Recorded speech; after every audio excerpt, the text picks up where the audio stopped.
Good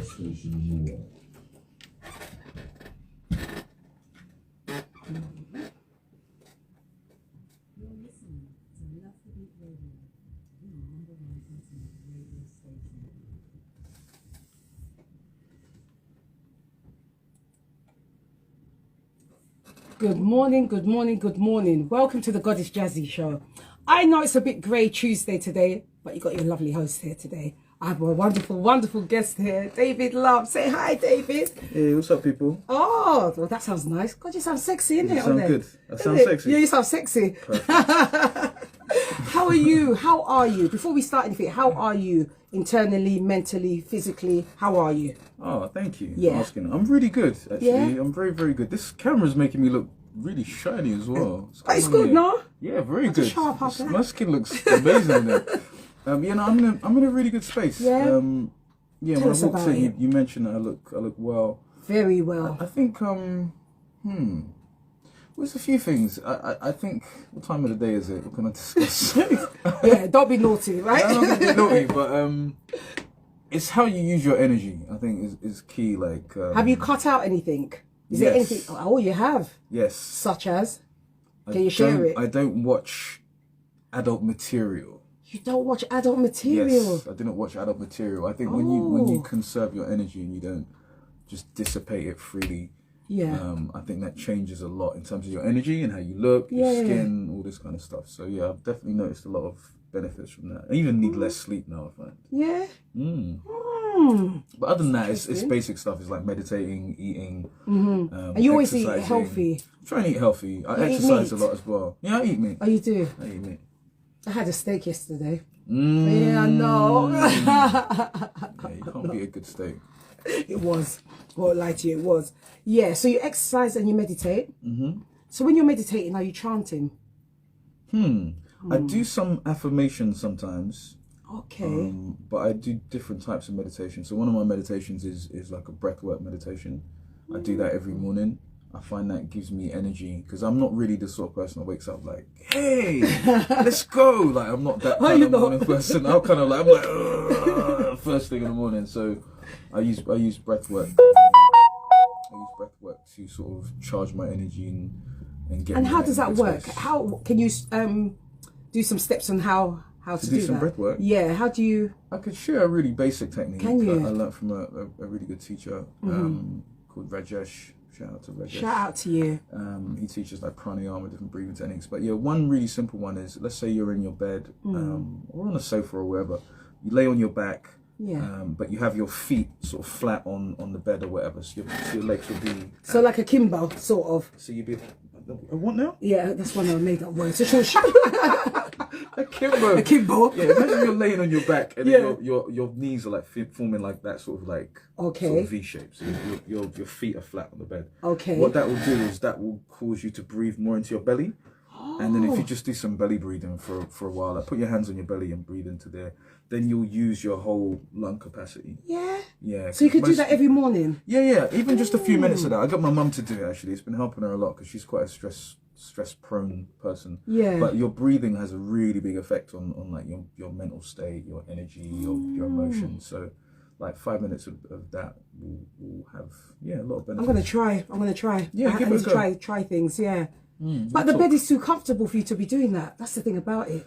Well, the thing I find is in the morning when I first wake up, my first instinct is to go back to sleep because I'm not a morning person. But I find with doing breathing techniques for me, it kind of charges my energy so that it's like I wake up mentally and then physically I feel my energy kind of charged and then I'm like, okay, let's go.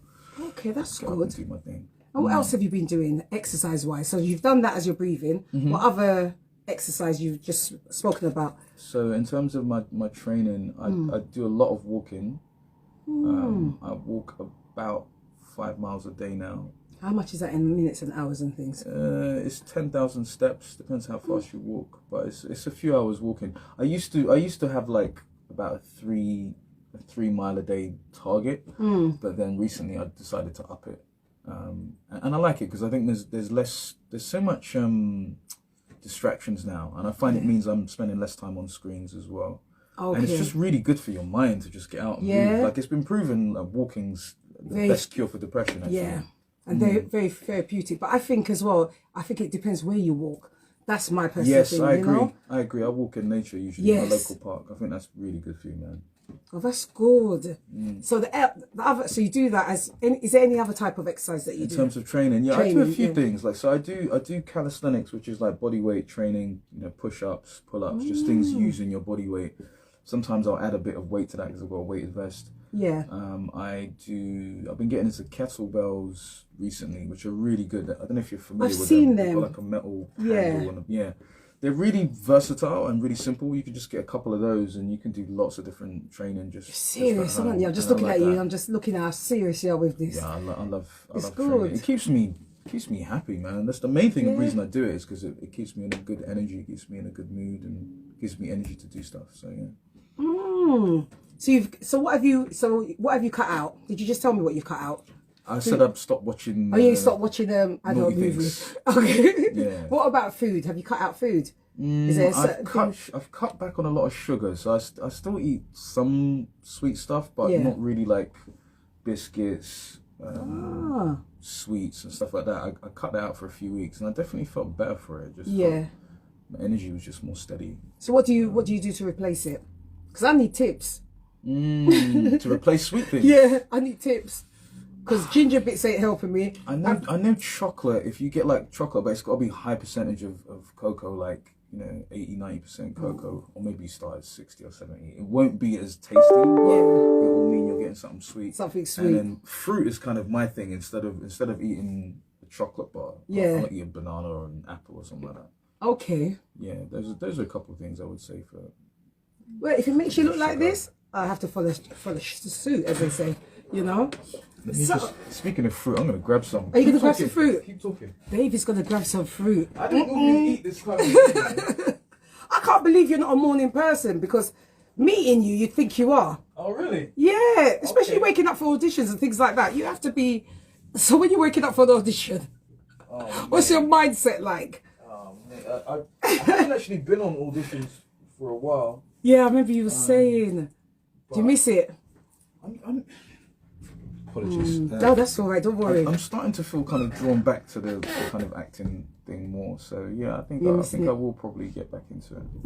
Yeah, being creative is just amazing, man. Yeah.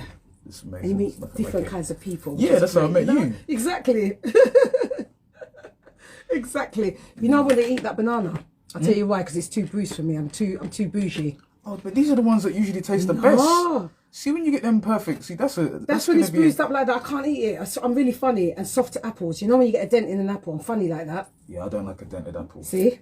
But yeah, if you get the perfect yellow Yeah, I like ones, the perfect one. They usually don't taste like nothing, man. Tastes like plasticine or something. My voice is okay though, yeah. Yeah, you sound, David, you sound rather sexy today, I tell you. Oh, thank you. Very, Appreciate very that. nice. So what else has been happening in your life? Well, the main thing I wanted to share actually is I'm working on a book of poetry, my first book. Nice. Well So done, I'm you. excited about that. Thank you, darling. And me. I'm happy. excited about that. It's been an interesting process because a lot of benefits come from writing, which I hadn't really thought about. Like I found it's really helped me to organize my thoughts around different things because I tend to write poetry. Should I put it on silent?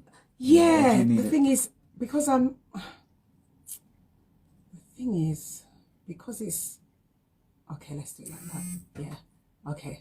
So peeps, yeah. Yeah, I was going to say, it really helps to organize my thoughts. So, for example, let's say I'm on the way here, I might end up writing a poem about, I don't know, anticipation or excitement, because I'm quite excited to come over, right? Yeah.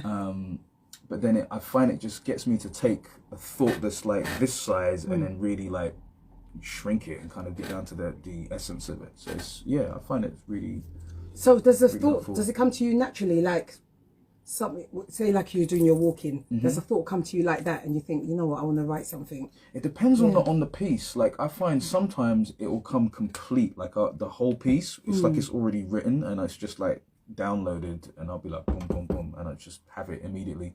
Sometimes it's a feeling, and that's part of the reason the book's called Found in Translation, because for me poetry is taking a feeling and then trying to give it words. Yeah. And it's always like you can never 100% translate it. Like something's always lost in translation, but for me, that's where the poetry is actually found. So that's why it's going to be called that. How did you find this challenge? Because it is a challenge, isn't it? It's not something you wake up to say, you know, I'm going to do this. You need to mentally prepare yourself, and it's a big challenge. What made you say, no, I'm going to do it? Decide to do it. Yeah. That's a good question. Because sometimes we talk ourselves out of things. You know what I mean? 100%. So I was, you know, the honest truth is, I was thinking for a while and reflecting. I felt a bit of a shift. Yeah. Some months back, and I was thinking like, like what's the focus now? And I think one of the things is, as people, we're always changing, and so the question, you know, who am I? Is a I think it has to be an ongoing question, because you're evolving and you're changing, right? So who you are now isn't who you were a year ago. Definitely. And so I sat with that question, and sat with kind of focusing on, like, you know, who am I now, and what do I want to do, and what's the purpose now? Because just getting up and working and living without any purpose is pretty empty and meaningless. So I'd meditate on it and kind of pray. And the first few times nothing really came, but I kept on doing it. And then one day I just got a really, really clear message of, like, write. Yeah. Like, it was really clear. Like, I literally heard the word, like, write as much as you can. So from that point I started to write more, and then the more I was writing, the more things just started to fall into place. And, you know, I'd be having conversations with people, and I'd be trying to explain something, and then something I've written would just pop into my head, and I'd be like, oh, okay, wow, this is literally leveling up the way that I think and function. And I love sharing things as well, hopefully, you know, inspiring people in the process, or cutting their learning curve a little bit, you know. So yeah, it serves a lot of purposes. That's good. For me, yeah. And do you bring back things from your childhood? Have you gone as far as that, or just more? I guess so. Yeah, sometimes I think a lot of it, because, like I say, it's just processing, and for me it's translating an emotion. A lot of times it's a feeling. So I might hear something or see something or eat something or whatever, which triggers something from childhood, and that could lead to a piece. Yeah, absolutely. It's it comes from all different places, to be honest. And how does people around you feel with you doing this new, I like to call it a challenge, this new challenge, because, like I said, we talk ourselves out of things. How do the people that love you around you feel about you taking on this? This is a big thing, you know? It's not small. I haven't spoken about it that much with people around me. They're mostly just really supportive. Like, several people have said, yes, like, it's about time, like, do it. Yeah, mostly I'd say just positive feedback. Yeah. Nice. Me, I'm proud of you. Thank you, darling. Yeah, it's good. I can't wait for that first book to come out. Thank you. You know. So when are you hoping that the book will come out? My target's first week of July. Wow. So I'm writing at the moment. It's going to be short pieces mostly. Maybe a few longer pieces in it, but I'm going to primarily do sort of short poetry. Oh, very nice, Mr. David. Very nice. So what? Before we start, I'll play a tune so you can finish off your food. Thank you, darling. Yes. Right, people, I'm going to play. Though. Exactly. Let's see. I am going to play. Oh, I have to. You know I have to play this. I always do, but I have to play Music Soul Child. I just love it. And you're so beautiful. So I'm dedicating this to you. There we go. Drama. Oh, dear. So I'm going to play So Beautiful. And I hope you all enjoy it. And here we go.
Welcome back to the Goddess Jazzy Show.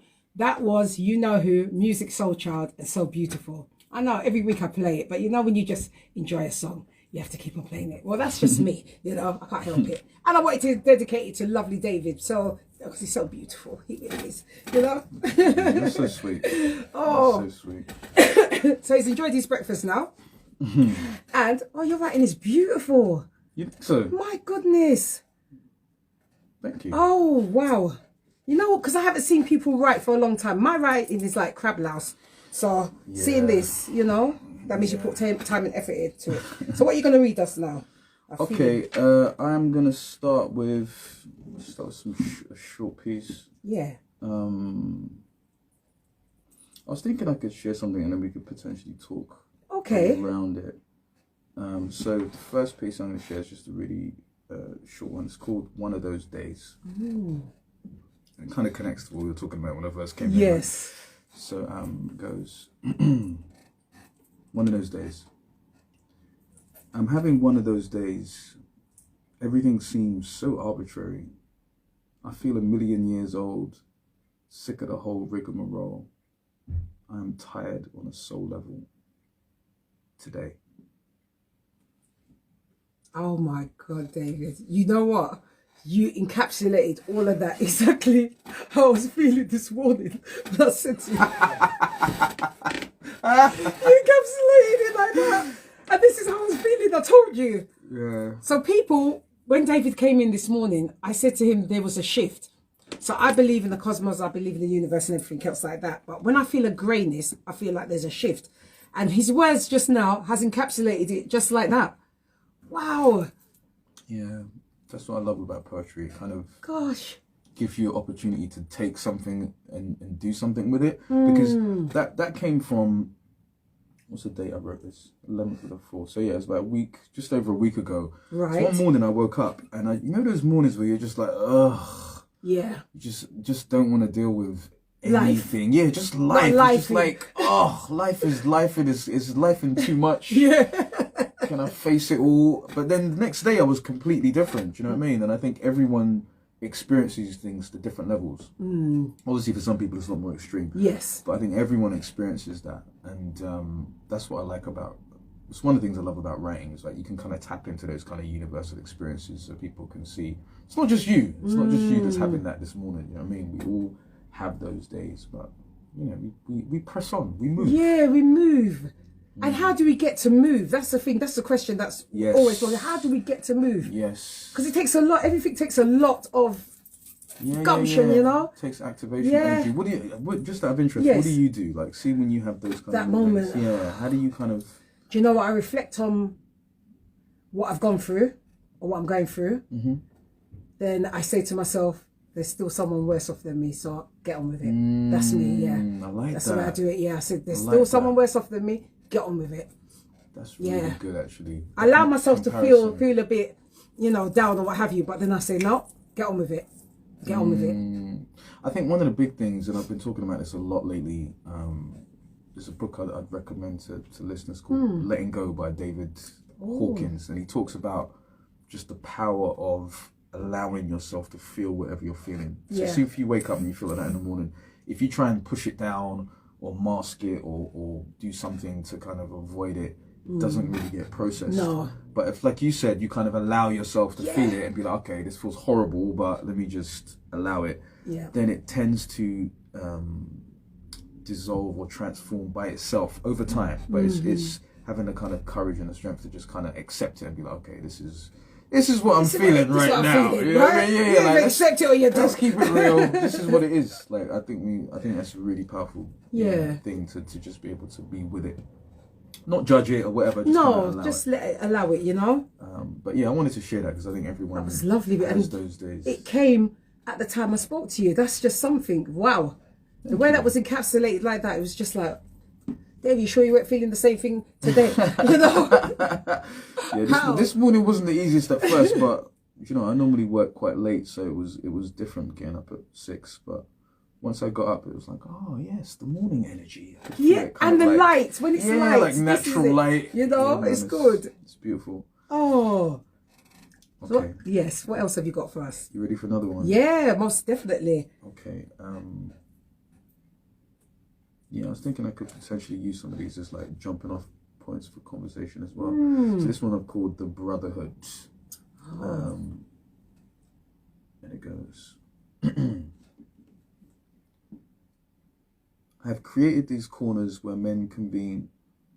We talk about our challenges, our goals, and our dreams. When one of us wins, we all win. When one of us falls, we all learn. And when one of us calls, answers are given. David, you need to do some sort of teaching, you know. Honestly. Yeah.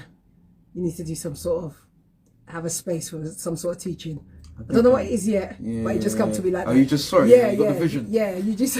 I trust it. Yeah, you need to do some sort of, maybe mentoring or something, I don't know. Yeah. But just reading that. Thank you. And listening to that. I have been mentoring. Oh, yeah. Kind of unformally, but like there's certain, relationships I have with people where I kind of support them and mentor. But yeah, I can definitely see especially there's with the men. There's something brewing. Yeah, with that. And I do feel a strong calling to help men, because I think men are quite lost nowadays. It's quite a difficult time to navigate the world right now.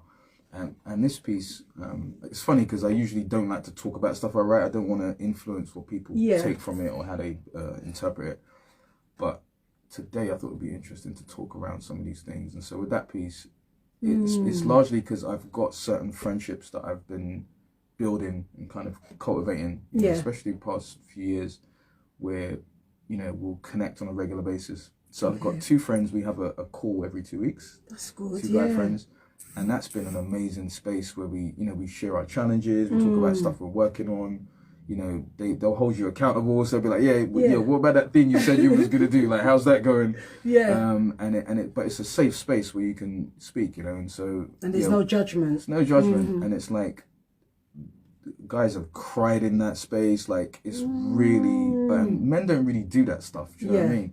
And I think it's important for men to have those friendships and those relationships where they can be supported. Do you know what I mean? So I have that, and then on Tuesdays I meet up with a few other friends. I'm gonna go and check them after this actually. And similarly, we get together, we hang out, we share notes. We got a few projects we're working on together.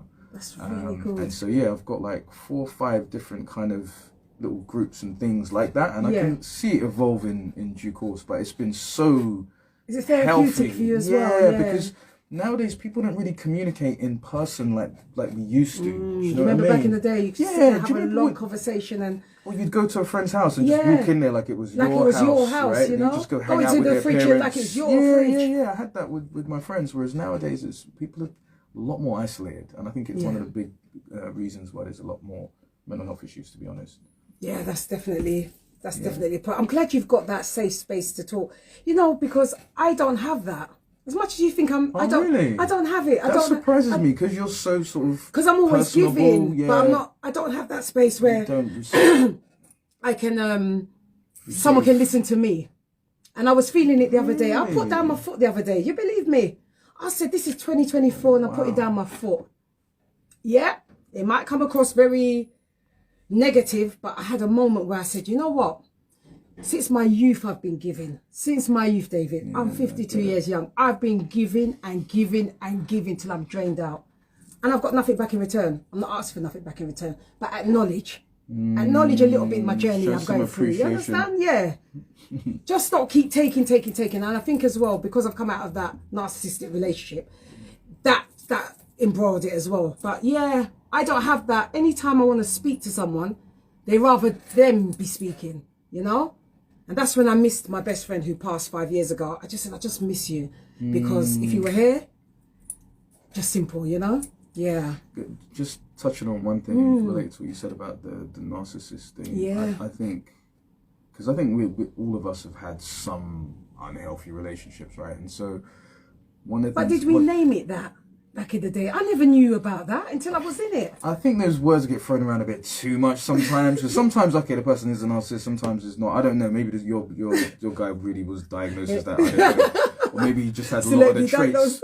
But ultimately, obviously, the situation wasn't healthy. And I think one of the things I learned from those situations is the way you are is going to determine which people will be in your life. Yeah. So, for example, a narcissist is going to look for someone who's empathic. I know. Right? They're going to look for a giver. Yeah. Because they're a taker. If Yeah. they meet another taker, it's not going to work. They're not going to be able to get anything. They're both going to be taken from each other. But I think when you start putting your foot down, like you said, being like, okay, no, today, like I do that sometimes. I'll be like, yeah, today, You like, speak to yourself and you say, today is the day. I'm not having it. I try and have a day a week, which is just for myself. Do you? Yeah. David Day. I just kind of be like, David you know what? Day. I'm not taking no calls. Yeah. Leave me. If I call Don't you, disturb me. if I call you, you're blessed. Yeah. But do not call me.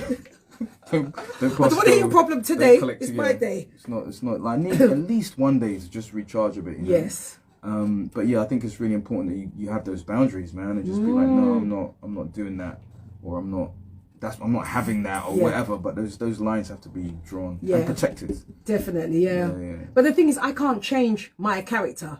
I can't be like that person who's evil or what have you. I'm just like this. I am how you see it. You're a giver, you know, and I can't stop it. Yeah. I don't think you have to stop. I just think you have to be a little bit more. What's the word? Selective. I thought I was selective, measured. Do you know what I mean? Because some people don't deserve that. I'm being real. Because see, you never deserved it, you fucker. See, with you and me, we're not people that give to get in return. No, that's right. You give because it's who you are. Yes, that's right. But you got to also pay attention and be like, okay, what's kind of coming back? to me? Nothing at all. It's like, that's just not. It's not alignment, isn't it? So it's not. I don't give to receive. But if I see that it doesn't work, it's just not going to work over time because resentment's going to build, and it's imbalanced. Yes, and I don't want to be a resentful person. You want to be resentful, so you know. Oh, that was good. That got me off my chest. Thanks, David. Don't worry. I've got to check in on you often, man. You have to. So I can have a little bile out as well. It's the thing, man. Because when you're one of those people that people come to, yes, it's like, who's there for you? Who's there Do you know what I mean? And I don't like to bother. Two things I don't like. I don't like to bother people. I don't like to ask for help. I don't like it. But if you can see it in my face, just try your best. You know, I can see it in you. Why can't you see it in me? You know? God. So you want them to be mind readers, yeah? Yes, it's enough. I've been on this earth too long for people not to know me and say, you know what? How are you, Jen? That's why I asked you before we started, how are you? That was how nice. is your mental health? That how are was you nice. doing? Yeah, that's the first thing you asked me. I appreciate that. We have to find out how you are.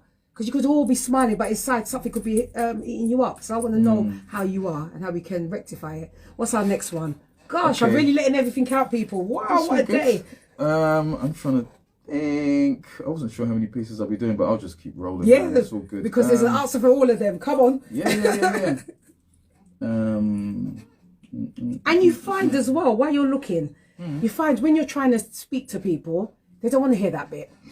They don't want to hear it. That's what kills it. When you start sharing and you see their eyes kind of glaze over and they're just thinking they really don't want to They don't want to hear it. They just want to hear their own tone and what they want to speak about. The problem is that you train people how to treat you, man. And it's like if you've been doing it for a long time, that's what they're used to. Because I've had that with a few people where it's like I've always listened to them, and then one time I was like, I really need to talk, and you start talking and they're like, you can see their brain shut down. Like, what's happening right now?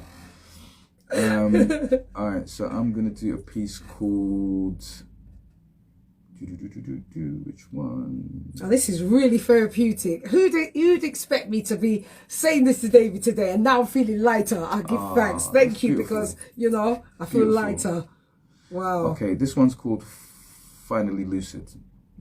Actually, no, I'm not gonna do Finally Lucid. I'm gonna do this one called You Got This. Okay. You got this. Life keeps on lifing. It doesn't get any easier. You just get better at it if you're paying attention.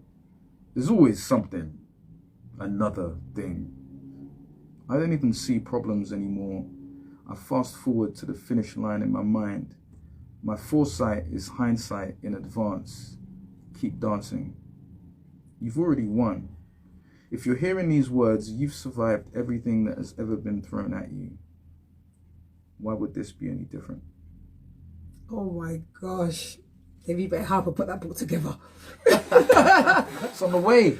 You need to put that book together fast. Oh my gosh. Life is lifing. And yet we still manage it. Yeah, this isn't it? We still manage it. The thing I find interesting is the so our brains are sort of designed for survival, right? So they're always looking for like, oh, is this a threat? Oh, what am I going to do here? Oh, this is a problem. So it's the brain's always looking for sort of danger and threats and trying to protect you. But the thing I find interesting is it's almost like your brain's got amnesia because you've gone through so many things in your life, right? And similar to what you said, you know, you think back on the things you've been through before.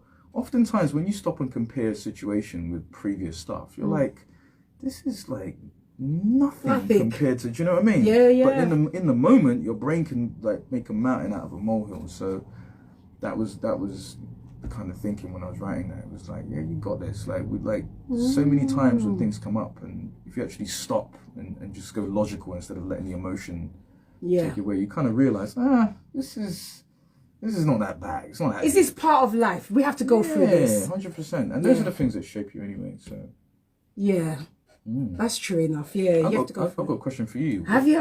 What's the latest on your movie? October, Black History Month. Can you talk about it now? Or? I don't know the date. Okay, but you called to talk about it. Yeah, I think so. Yeah, I think so. Yeah. Yeah, I did sign the papers. Yeah, I think I can. Yeah, yeah. Okay. Yeah, she's got some good stuff coming for you guys.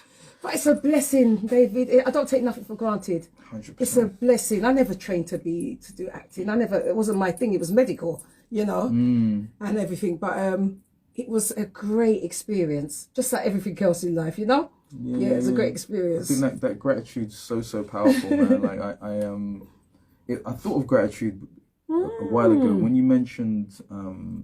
I said, how do you deal with certain challenges and stuff? You said, I stop and I think about people who have less than me. Yeah.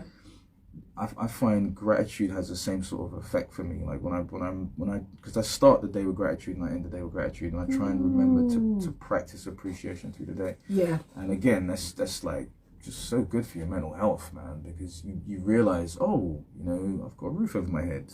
I'm healthy. You're eating. Right? I've got clothes on my back. I've got food. I have people. I love people that love me. I have things I'm passionate about. And when you sort of make that a baseline thing where you like consistently stop to appreciate that, I find it just puts stuff into perspective.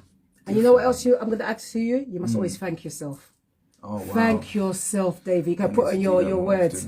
Thank yourself, because what we do, we're always thanking everyone else. You don't look at yourself and thank yourself. Thank yourself for what you've done, how you achieved, waking up, anything. It can be anything. Yeah. But give yourself thanks before that. you're sitting there waiting for someone to keep thanking you. I love that. You know what I mean? I need to do that more. Yeah. And now I'm starting to thank myself. I thank myself. Yeah.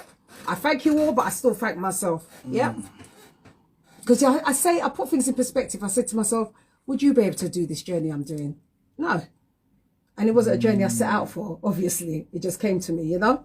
But I had to face it on. I had to face it head on. I could have taken it this way, all right? They gave you that news. You take it, you drop down dead. Or you take it, you're going forward. And which one did I take? I took the one to go forward. So I thank myself for withstanding it and still going through it. I love that. I love that. Thank yourself. Yeah, thank yourself. I don't feel no way about it. Thank yourself. Yeah, I'm gonna walk with that advice. Yeah, thank yourself. You have to thank yourself. Okay, we're going to play another song. So we have another little break, people. And this time I'll have to play him. I'm going to play Barrington Levy. Because, David, you are too experienced. It's so good. Not you too experienced by Barrington Levy. Oh, gosh. Right. Here we go.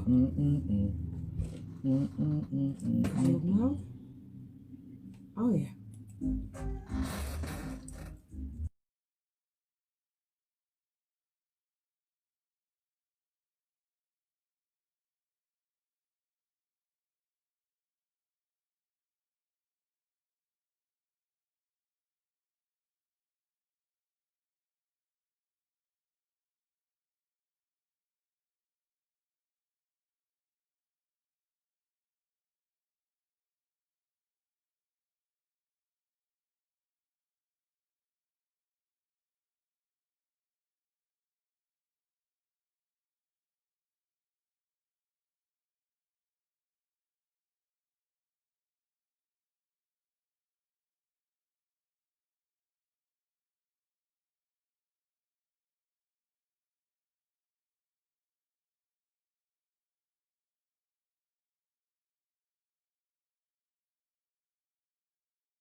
Welcome back to the Goddess Jazzy Show. That was Barrington Levy to Experience. Once again, I dedicated that to David because yes, everything in his poem book here, it's aligning with me, I'm telling you. We were just having the conversation about women of a certain age still having periods and still being fertile.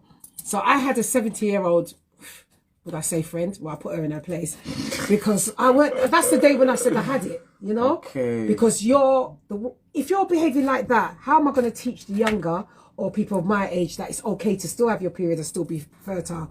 You're 70. How you spoke to me was, oh, you still have it. Yes, I do. And it's going to stop at 65 because my mom was 65 when she went to her menopause, you know? Why are our people like this? And this is why I was getting really, I think... Why are we like this?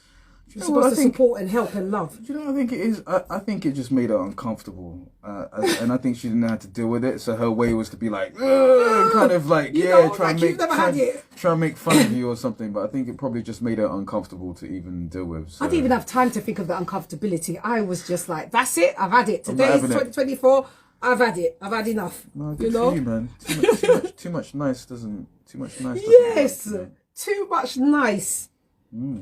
Because sometimes it's not sometimes, it's not appreciated. Okay, what's our next thingy? Okay. Our next chapter. Oops. Next. Oh, I like it. I can't wait for July, I tell you. Okay. This piece is called This Moment. And it's again, I don't usually explain these things, but it's about that moment when two people connect and there's that electricity. Nice. Been a long time since that happened, so read it. You are hilarious. All right, cool. You ready? Yes. Okay. This moment. The places I want to take you to have never been named. I came from limitless and some of that must have remained in me. I don't care what you experienced previously. First of all, he isn't me. I'm trying to tap into a frequency. Let's see what we can see. I'm not scared of darkness or deviancy. After all, fantasy is about the forbidden. So introduce me to the girl social conditioning couldn't condition. The woman that hides in the depths of your shadows. The one your friends would call too much. Make your mother more than blush. I pull back because I saw that rush of adrenaline. Flutter your stomach and tingle your spine. The slightest shiver delivered, pulling your strings, tuning your instrument. This is fun, isn't it? You smile, pressure released, changing gears, cool and clutch. Plus, I'm not in any sort of rush. I find this song sounds best when it starts off slow. Eyes and mouths hold two different conversations. The subtext is one subject, and neither of us wants to change it. Passing your tests like your favorite student, pupils dilating, no MDMA. No need for pharmacy, I farm the seed in your brain. Fingertips brush your knee. You push me, pull me. Siren to coquette, it's almost like I've seen this movie before. This dance, this trance, this moment. I want more. More. Don't let it end, I want more. That's good. I want more. That's good. I was engulfed in that. I want more. Why did it stop? Were you locked in, yeah? I was locked in. I was just like, I've got to write some more you longer know, pieces. I was thinking of the most whoever out there just saying this to me. No, that's beautiful. Thank you, darling. I wanted more. You believe me? I was just like, what else? Come on, tell me that, you know? Like I said, it's been a long time. Oh. So how long, you mentioned that you broke up with the Narc. toxic gentleman. Yeah, so December, but truthfully, it was 2 years, yeah. Because 2 years when intimacy finished, yeah. Right, definitely, yeah. And how do you feel now? You happy? How can't you see it? Oh, God. You do look light, like... Yeah, like you're quite... Yeah, man, I'm well happy. Honestly, God. We'll just want the next person to come. Not yet. because I've got other things to do first. But Sure. yeah. Got movies to make. Yeah. Oh, that's a blessing. That's a blessing. Shout out to you, Ray. Thank you. Thank you for choosing me. Wow. You know. Yeah. Just wow. Honest to God. I just, yeah. You know, like when something happens to you, do you ever sit down and wonder to yourself, how? How did you end up in that situation? How did you end up in this situation? Yeah, I do that. Do you? I do that because I think. How do you take that? You know what I mean? How do you manifest that? Should I say then?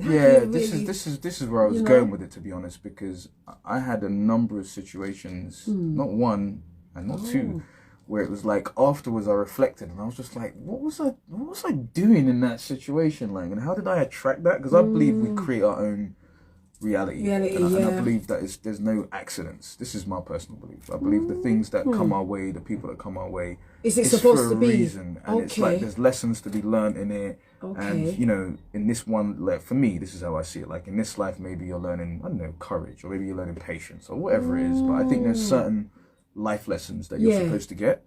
And so, yeah, I've had to sit and kind of reflect and be like, why was I in that situation? And sometimes it goes right back to like childhood. You know, and be like, oh, okay, so it was this person, this parent, or whatever, and it's the same pattern like playing out again. And I think for me, when I realize that, it's easier for me to kind of prevent it happening again. Yeah. But I think if you're not conscious and you're just kind of like sleepwalking into one, because that's most people, their relationships, the next one start before the last one even done. They're really overlapping. Do you know what I mean? Yeah, they're not healing. Yeah, even you know, overlapping like some relay race business.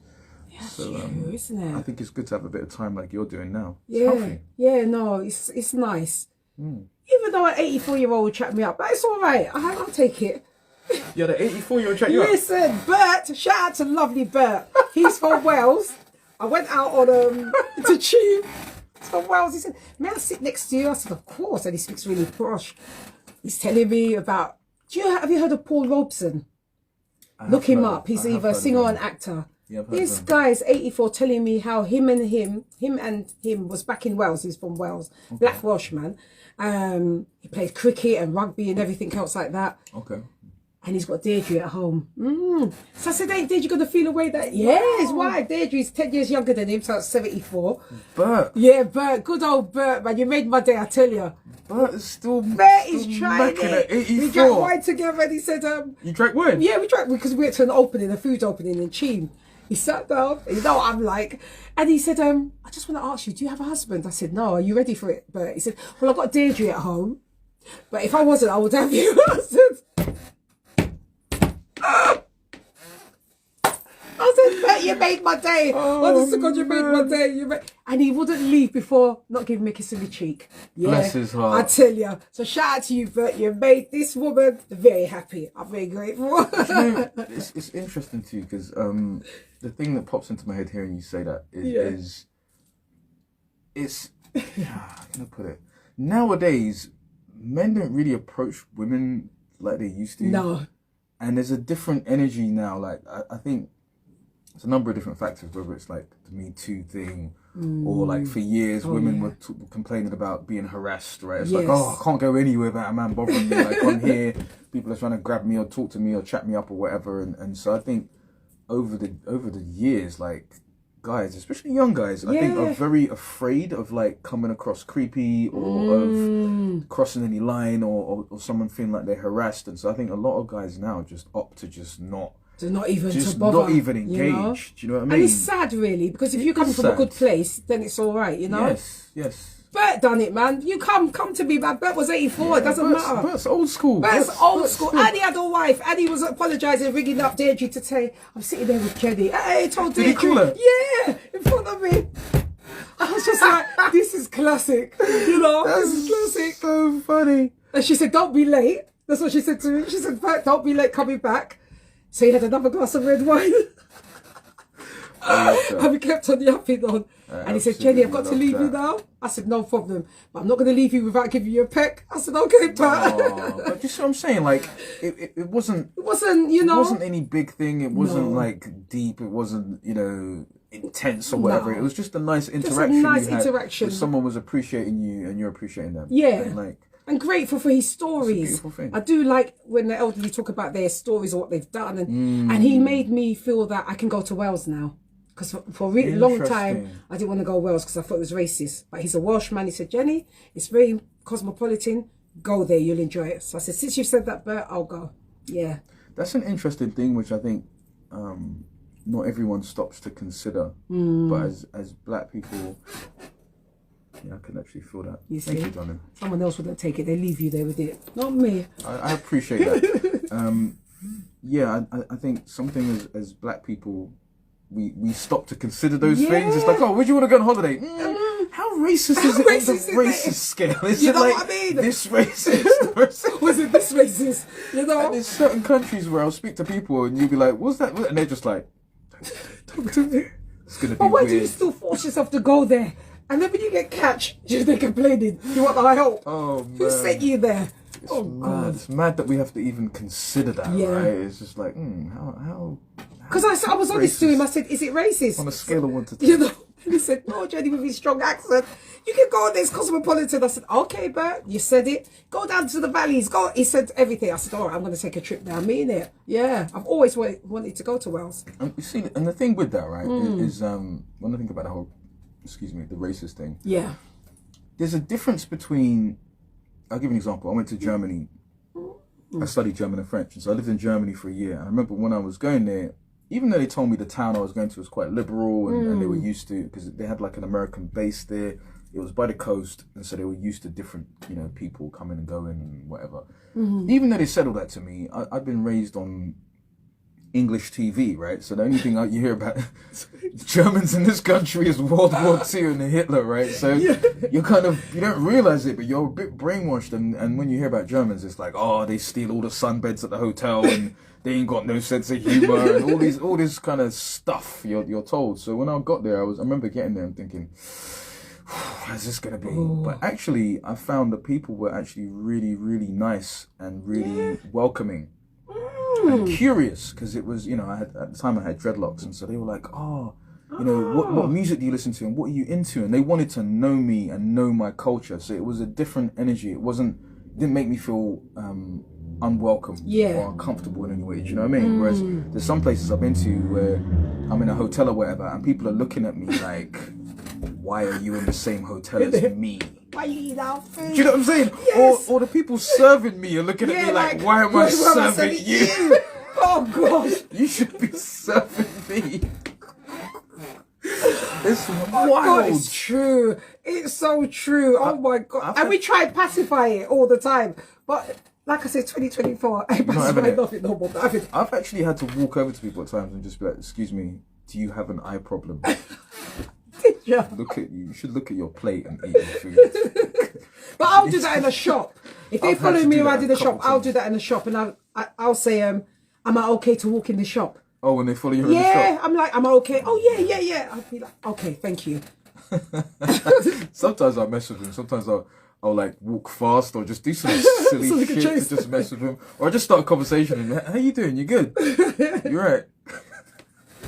Twist them up. Those things used to upset We shouldn't have to go me. through this, though. We shouldn't have to go through this. When I was young, that stuff used to really upset me. Yeah. Like, I can remember at a certain age, it went from being like, oh, you're so cute, like pretty much puberty age, right? Where you go from being like the cute little kid to like a threat. Oh, I like it. Now the police look at you completely differently. And adults look at you differently, and you can feel fear in certain spaces.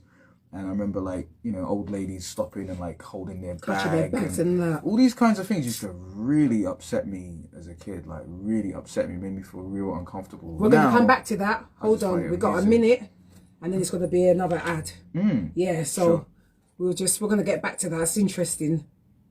So, people, we're going to have in a minute's time another break, a little news break. Oh yeah, my guest should be coming here. She's handing me a present.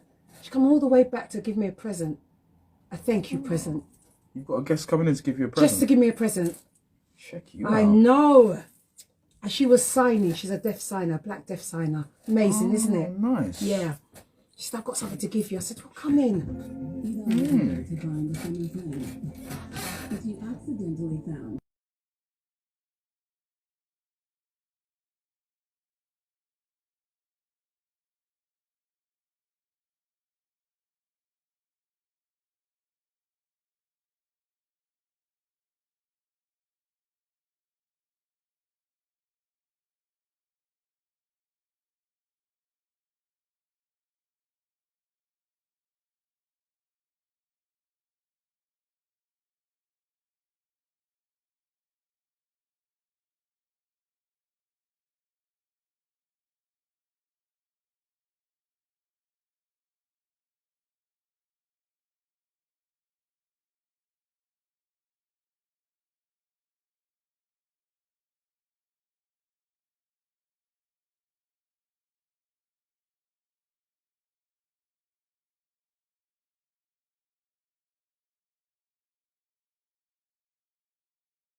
Prices that take you back. Celebrating over 100 years of great value this month at Tesco. Great.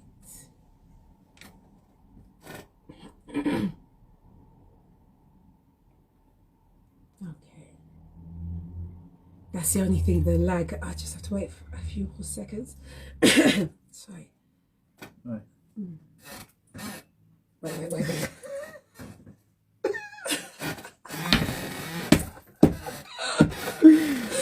Allow me to be vain. So model what? slash actress You know? behavior. Hilarious. Welcome back to the Goddess Jazzy Show. We've had such a great time already. I'm with the lovely David Love. What a name. His surname is Love. That is so positive. Thank you. Isn't it? Yeah, I You know? I do love my name. So when they write it, Mr. Love, can you come in to the bank or what have you? How's it sound when they call you? Mr. Love, can you come here, I have please? so much fun with that name. Do you? I swear to God, it's so fun. Because it's not I wasn't born with that name. Like I changed my surname by Yeah. default. But like now, let's say you go to a hotel or whatever, they're like, oh, can I take your name, please? You know, David Love. David Or Love. sometimes I go, Love, Love. David Love. Oh, it's too funny. And they'll be like, David Love. Okay. People, like, it makes people smile. Yeah. I get better service sometimes. Do Like, you? it's a really fun thing. I didn't think about it that deeply. What made you go for that name, for that surname? I'll tell you exactly how it Yeah, happened. what was right? So It says, hello. Somebody saying hello to you, David. There we go. oh hey, who's saying hello? What's the name? It is DJ. Is it DJ Child? Anyway, hello. Hello. I can't read your name from Yeah. here. Forgive me. But appreciate the wave. Thank you for tuning in. Yeah. So Yeah. first of all, my good friend Jamel, his brother Simeon, changed his surname. And so that kind of planted the seed, like, oh yeah, I could change my surname. It was kind of at the back of my mind. Didn't you like your And surname? then, no, I never connected with it. Like it's a Scottish name. It's not a bad name. Like a lot of people complimented me, said they liked the name, but I personally didn't feel a Didn't like connection it. with it. And so I was already feeling like, yeah, I think I might change it. And then one day my mum gives me an article, and it was about these plantation owners in Jamaica. And it was like my surname, and I was like, ugh. That was kind of like the last thing. I was like, ugh, I don't really like that. And when people used to ask me, I would be like, oh yeah, it's David Stone, and they'd be like, sorry, what? It's David Stone? Because I didn't feel like it was me, so I never said it with chest. Yes. So then after that, I was like, I need to change it. And then when I went to Peru, I was in Peru for a few months, and I met this woman, and she had a spiritual name that she used to use because she did ayahuasca ceremonies. Oh, I don't When know. she was doing, have you done Yeah, ayahuasca? I've done it, Oh wow, that's yeah. a conversation we've got to get Tell into. you. But yeah, when she was doing her ceremonies, she used to go by Karen Corazon, and Corazon means heart in Spanish. And so I remember seeing her name and being like, Corazon, heart, and then Love popped into my head, and I was like, David Love. And it suits you. David Love, yeah, I like that, and it just kind of stuck, and yeah, that's how the name came about. See, I should really change mine because mine is a plantation name as well. The surname is right, you know. So That sounds too simple for you, Is Jenny Wright. Jenny Wright. How does that connect? Yeah, you need Goddess. some goddess. The goddess, exactly. Nefertiti kind of energy. Nefertiti, you Yeah, see. something big like that. But because of my son, he says, Mum, it will mess up things where you're going. I was like, oh, okay then. Oh dear. So what is our next chapter? Is that all our chapters? I hope Would you like not. some more poetry? Yes.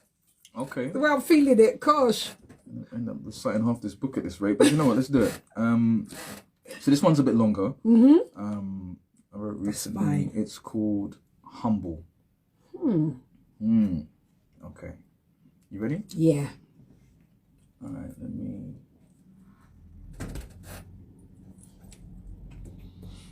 Okay. Humble. They taught us to be humble, modest, to dim our light and deny our magic. How's that working out for you? Humble. It's like I was married to that word, raised with religion, of course. Humble's twin is humiliate, and that's grounds for divorce. The humble get ignored, underestimated, exploited. voices unheard in most cases. Humble does not make her tingle. Charm and audacity took that job while humble was wondering why it wasn't what it wasn't, but it is what it is.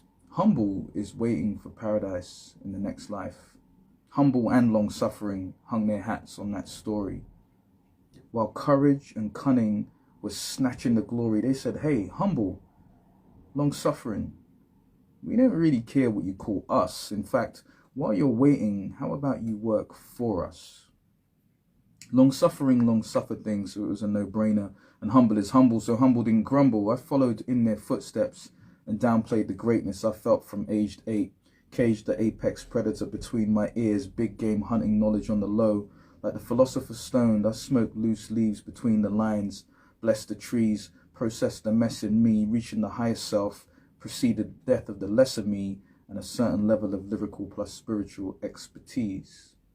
Listen, from here on out, I am effing this up unapologetically. I am too wise and too skilled to not build monuments to the magnificence we came from. The coonery and buffoonery ain't moving me. And to you, who is playing smaller than you truly are, your prison is self-created and I'm giving you keys, not bars. Done no, drum roll, please. Humble, definition. Having or showing a modest or low estimate of one's importance. 2, of low social, administrative or political rank. Verb, to cause someone to feel less important or proud. And if you're still not with me, let's look at the etymology. Both humble and humiliate are fruits of the root word humilis, Latin. Definition: low, lowly, base, small, mean, humble, obscure, poor, insignificant. Is that you? They taught us to be humble, modest, to dim our light and deny our magic. How's that working out for you? Have mercy. Oh God, David. Have mercy. It's so true. They taught us how to dim our lights and to be small. And for years I was doing that when I was younger, you know? Interesting. Yeah, for years when I was, from school, you just, I used to hide my bum because I had a big bum. I used to hide myself like this, yeah. And then when I got into adulthood, it's all there, So I'm curious, what age did you kind of realize that you were kind of hiding or? Yeah, so secondary school. Yeah, secondary school. Let me tell you something. I thought Butters meant good looking. I remember being called Butters. Yeah, people. Yeah, that's giving me a compliment and everything. Yeah. Thank you for your compliments and that. But back in the day, I was called Butters. Yeah. Really? Yeah. And I thought, oh, he's giving me a compliment. You don't know nothing. It's when I got older, I said, oh, it's my son that said, Mum, you know what Butters mean? I'm like, what?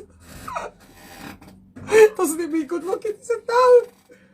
I said, gosh. Yeah, Mark. So I'm curious to know, because now your energy is, you've got really big personality. Yeah. So I met Jenny working on film. Yeah. And when Jenny's on set, she's just like a sun that planets orbit around. Like you just connect with everybody. Everybody vibes off you. Oh. You bring a lot of happy energy. You hug everybody.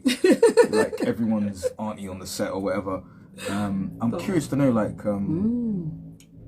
how you, because some people would feel uncomfortable with that attention and the energy and all the rest of it. I'm curious to know how you kind of navigate that, because by the sounds of it, you used to be quite shy. Yeah, I was quite ashamed because like I said, I had a big bum, and back then it wasn't the in thing. Fashionable. Yeah, it wasn't fashionable. Yeah. So I used to always hold my arms around my bum to hide it, wear a jumper around my waist to hide it. And then as I got older, and I think by the time I was going to have my son, something just switched in me. And I said, you know what? There's either 2 ways you can go. Keep going like this or change it. Okay. Yeah. Okay. Something goes in your head. I don't know what it is. Something just says to you, you know what? Keep going the way you've been going or be different. change it. And I think that's what happened. I just changed it. And again, from my childhood, and it wasn't any good because the family members were calling me cock butty. Yeah. Now it'd be a compliment, but back then, yeah. Now people are paying money to do it to get one. But back then, when they were calling you, you're just like hearing it day in day out, and people that are supposed to love you from the family, you're just thinking, oh gosh, I just want a flat bum like you or what have you, you know. But yeah, I think that's how it just switched. Yeah, okay. Yeah. I was just curious to know what was that switch that done it? Yeah, and I always wanted to be better than. You know what I mean? A bit boasty. I want it to be better than. I'm gonna be honest. When I knew I'm gonna share this with you all, right? When I knew I was gonna be a single parent, I said I'm gonna be a different type of single parent. Yeah, I said I'm gonna be the typical one. I said all this. I'm being honest. I'm not gonna lie. Okay. I wanted to be different. I wanted to show my son that even as a single parent, you can be working, you can be studying, and still bring up a child. He will tell you this. He said, Mom, one thing, Mum, is that, and I'm not thinking, he said, you showed me that. I wanted to be different. I didn't want to be the typical. Yeah, and that was back then. You didn't want to just sit around. I didn't want to just sit around, be in benefits, do nothing, and not encourage my child. No. I wanted to be, I had it in my head. I was already queening myself already. I said, right, so you left me? All right, I'm going to do this. Okay. So, yeah. So if he ever saw from different parts, he said, oh, she's managing, you know. Okay. It was like a pride thing. It was a pride thing. Yeah, I want to show him there. You left, but listen there. Well, watch this. Watch this. Look at me now. I get it. And I think a lot of young women that are going through that struggle, stop thinking about the fashion and having a child, making it be fashionable. It's not fashionable. It's hard work. It is hard work. It's not a joke. It might look easy now, but it's hard work. Because you've got to invest everything in them. The only time I could manage to go out, David, is when my son turned 15, I think. You didn't go out for 15 years? I didn't go out for that amount of years. I didn't have an outfit. I had one outfit to go for an interview, one yellow outfit. Yep, because everything was invested in him, you see. But I think the generation now, it's about who they look like. What are they looking about? No. You've got to feed that child. You've got to feed that child knowledge. You've got to feed them how to survive in this world. You've got to make them feel comfortable, not make them feel ashamed of yourself, you know? I was the loudest in the assembly. I was a black mum just, yeah, that's mine. While there was parents together, there's me. Yeah, mine. You know, I was like... But you have to. And I find out the parents now are just, the young parents are just like, not giving a Scooby. It's different. It's a different value system, isn't it?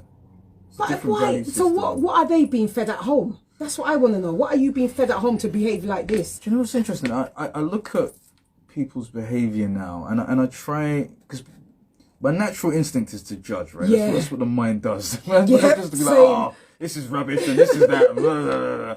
But when I pull back and I try and be more objective, the thing I take from it is the programming. So for example, my mum or your mum would probably have grown up in a situation where she's seeing her mum cook, seeing her grandma cook. You know, my mum even told me at one point they just brought her in the kitchen with just like stand there. Yeah. And watch. Stand there. Yeah, and learn. Watch this, right? Because this is preparing you for being a mother, for being a wife, and all this kind of stuff. Whereas nowadays, I think the mindset's just very, very different. It's very much like me. Yeah. I, What about me? I want. And so, whereas instead of being like programmed or trained to be a wife or to be a mother, I find nowadays people are more kind of being trained to just be, you know what I mean, OnlyFans models or like Instagram influencers, or just be this sort of, I don't want to use the word narcissistic because it gets used way too much, but there is a certain amount of narcissism in a lot of this nonsense, right? Where it's like, oh, I'm going to go on this platform and I'm going to get 600 people to like this, and I'm going to stroke my ego, and I'm going to have 100 people in my direct messages, and my sense of what I deserve and what I want, and I, as opposed to come into a situation thinking about service, because whether you're raising a child or you're married, it's really what you're giving to each other, right? Like, it's about service. So I think that's the difference. I think the programming is just completely different. Do you think we can bring it back? Do you think? I don't think they want to listen. I don't know, man. I don't think young people don't want to listen. I've tried, and I said, you know what? Let me just step back. Let me just step back, because I can feel that you don't want to listen and you know all the answers. So you know. This is the thing, isn't it? Like, like when you speak about mentoring earlier, on the one hand, so like there's one guy comes to mind right now. Shout out to Alvin, who, you know, Shout out to you, Alvin. Yeah, if you're We watching love this, you. brother Alvin. Yeah. He's someone that gives me a shout now and again, and we just have conversations, and a lot of it's like he'll ask me questions about stuff. What do you think of this? And he's smart enough to be like, oh, you've been on the planet a bit longer. Might cut my learning curve a little bit, right? Like, rather than working this all out by trial and error, let me ask this guy, see what he thinks. And he's got other friends that are older as well, which I relate to because I'm the same. But he's very like keen to learn. Do you know what I mean? Yeah. Whereas, for example, you might meet another person who like one guy I connected with recently, I was just giving him a few tips because he was asking stuff about film. And so I said, listen, when you contact, you know, directors and these kinds of people, be as brief as possible because they're very busy people, right? That's right. Because he sent me like a voice note, like 2 minutes. I'm like, gosh. no, we just met. Yeah. Like, these people don't know you. They don't care about your project. No. Like, they might give you a little bit of feedback or whatever, but the best way to do it is to be like, okay, can I just ask you a quick question about this? And like, so that's what I do with certain people. Is like, I know they're busy, so I'm not going to long out their time. Yes. So I was trying to make it really clear. So then I created a little group to connect him with a friend of mine to see if he could kind of help him, you know, connect with some other filmmakers. So my friend invites a director to the group. This guy comes in and drops this whole like paragraph, it's just like, what are we doing here, man? And it was you know when you've written something generically, he was like, hi, how you doing? Then cut and paste the generic, hi director, my name. I was just like, oh my, this is so embarrassing right now. Hey, thanks for joining. It's lovely, David. But yeah, it's just, you know, and then when I said to him, do you remember what I was saying about because the guy actually said to him, this is too formal. I don't know what this is all about. Are you free to have a chat? And afterwards I said, yeah, do you remember when I was saying like try and keep it brief? And I'm being mindful because I don't want to tell people what to do, but I'm just like, do you remember when I said that? And he was like, yeah. And I said, okay, I saw your exchange between him and the guy. Yeah, but I didn't know him, so I thought I needed to tell him about who I am. And it's like, you're not listening. You're not listening. And I'm trying to text him, but he's texting me 6 texts while I'm in the middle of the first one. So I just, in the end, I was like, you know what? Let me just leave you to it. Because don't let people make you crazy for no reason. Step back. You ain't actually listening to what I'm saying. And it's like... And that's energy taken from your soul. So, no. You young people, if you don't want to listen, no problem. You figure it out. You know, figure it out, yeah. Favourite saying. Hello, darling. Hi. Thank you for joining us. Who are these lovely people? Yeah. I hope you all listen to his poems. You know, I've been feeling it. You've been feeling it, When he was finishing it, I'm just like, some more. I need more. It's been a long time, so I need more. These nice words, I need it. You know? Oh my gosh, this is lovely.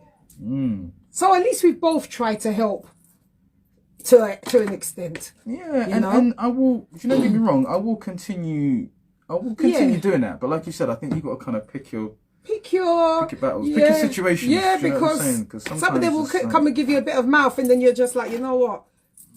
I wish you luck and love. That's it, you know. But if you're having children, I have to say, because it irks me, and I know I have to be, what's the word? Like neutral, but women, please, man, just honestly, it really. If I'm away from the radio, I'm literally cussing. I won't lie to you. My son gets it because I'm just like cussing and saying, why are they doing this? And he'll tell me that the life is different now. But come on, man. Know yourself. Love yourself. Know yourself. Do not think you're going to hold a man by producing baby for this one and that one. It doesn't work. It doesn't work. You know, it doesn't work. Teach your child something. Let him be able to speak. Let him be able to potty train. Half of them can't even potty train. Don't potty train. Potty train because you're busy looking on yourself. Oh, look at me. Look what I've got on and this and that. Louis Vuitton, they don't even like you. I said it. The one that saddens me is when, do you know when you see the mother with the what'd you say? The plastic surgery. Yeah, we'll come to that in a second. Please that do. does my head in as well. But the thing that makes me a little sad sometimes is when I'll see like a mother with a child and she's just like on her phone. You ever see it? And the kid's like looking up, attention. Or the child is way here and the road is there. I mean, and she's just and you're just like elsewhere. this. No, Just come on. like I just Do find better. that a little bit sad, really, because it's just like, okay, yeah, that's who's raising your child. It's just like the internet. Yeah. God knows what they're seeing or taking in. And that's for the plastic surgery thing. Yeah. Oof, We were cursed for having big lips. You don't remember? We were cursed. We were cursed. We were run down for having big lips back in the day. They call you rubber lips back in the day. I remember that. You remember? I remember that. You would get mocked. You for get having mocked big if your lips. lips were big. Now. Yeah. It's you know, it's crazy. I remember seeing something online years back about a woman. Let me see if I can find her name actually while we're talking. Yeah. But basically, she was. Is she a black woman? She was a black woman. I can't remember if she was. Oh, was it? Teased or? It was Sarah something, but basically this is back in the day, maybe like 100 years ago. They had her in a zoo. Yeah, Do you remember this? I know it. Yeah, Sarah Bartman. Sarah Her name is. Bartman. Yeah, Sarah yes, Bartman. they used to keep Yeah. her. As a not like an ornament, like a, you know, like you said, like a museum to go. That's it. Yeah, Yes. Sarah Bartman. Yeah, they used to put her in the exhibitions. That's it. Exhibited as a freak show attraction in 19th century Europe. So this is the 1800s. That's Yes. not that long ago. Not that long. That's not that many generations ago. But yeah, she was basically kept in like an animal in a zoo. Yeah. And like she was looked at like, oh, look at her with her like big lips, Big and lips and you big know, bum big, and big all arse this. and all this kind of Yep. stuff. And yet to go from that to where now women are paying thousands of pounds to You get. know, and our get people butt are doing it lift. as well. And I mean, it's a yeah, bit much now. it's- It is a bit much. It's a little out of control. But I think they've got to the point now where it's like if celebrities are doing it, it just kind of trickles down. But You know what I mean? how much of self-loathing of yourself do you feel that you have to look like? If anyone let you look like me, you best come and look like me. Come and look like me for once. I don't want to look like you. You should look like me. You know, why am I aspiring to look like that person? I admire you, but why? The thing that strikes me is and I never thought about this until quite recently because I'm seeing so much of this plastic surgery, especially with really young people. So, for example, I did an event a few months ago and it was mostly women. I was like 90% women in this venue, right? It was at Debenhams and whatever. Yeah. And I remember this girl coming to to order a drink, right? And I'm looking at her, and she looked like she was like sort of screw faced. Right? Yeah, I know. And I said, "Is that because my resting face can sometimes be not friendly, right?" So I said, "Is that just like your resting face, or like what's going on?" And she must have been about 19 or 20, young. You know what she said to me? She said, "Sorry, I've just had some Botox, and I can't change my facial. Like that's just what my face is at, right?" God, please take me off this world. It keeps spinning. You have to just get me off at the next stop. I didn't even know what to do with that. I just looked at her. I was just like, What do you say in that moment? I was literally, and it takes a lot to have me speechless. Yeah. I was like, your face is just stuck in a Like that. frown.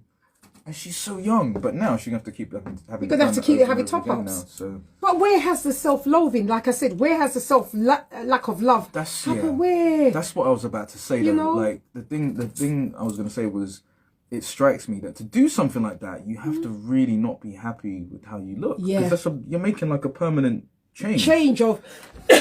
Sorry. So I think it must be the comparison thing, and I think with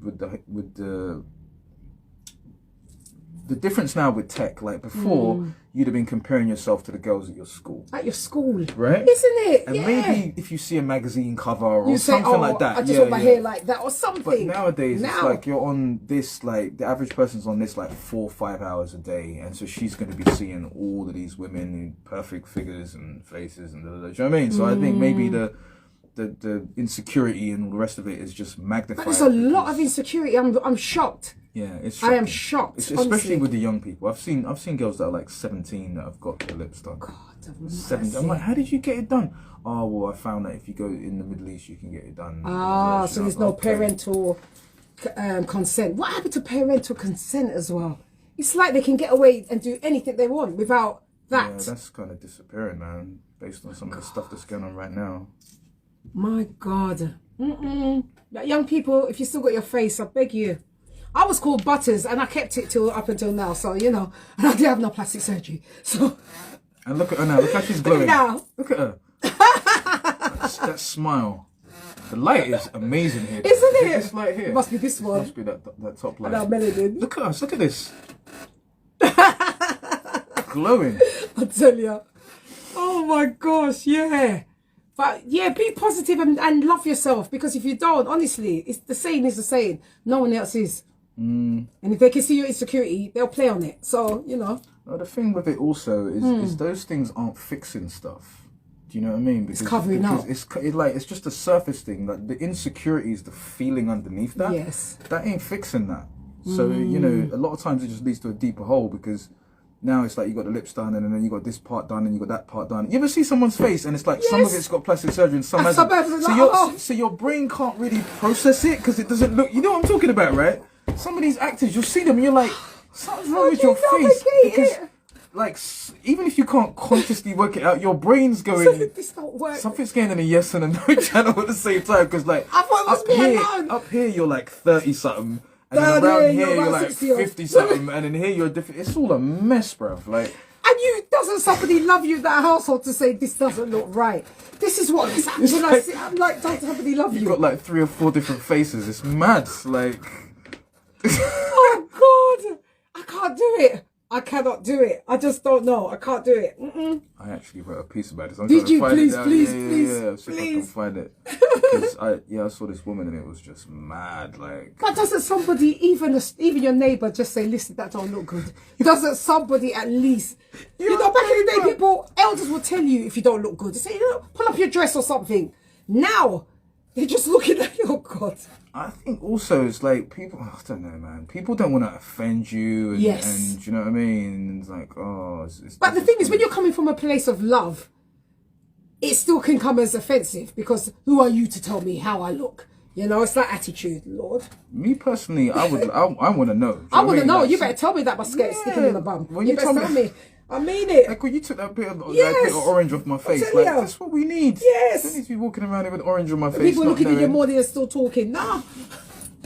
Hold up. See if I can find this.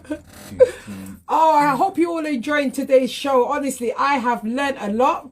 I've been able to open up. Yeah, I don't feel shame at all. I've been able to open up because nobody has listened. And today, David is listening. Unsubconsciously, he doesn't know that, but he has listened. Believe me. Yeah. And I'm grateful. 100% I'm grateful. Yeah. Bless your heart. Yeah. Sweetheart. I'm really grateful. I'm going to see it, innit? You don't see it? Nah, but I might hit you with something else instead. Hit us with something else. You want something else? Yeah. Okay. So I can have that moment of thinking, please give me more. Right. So let's do. Oh, people.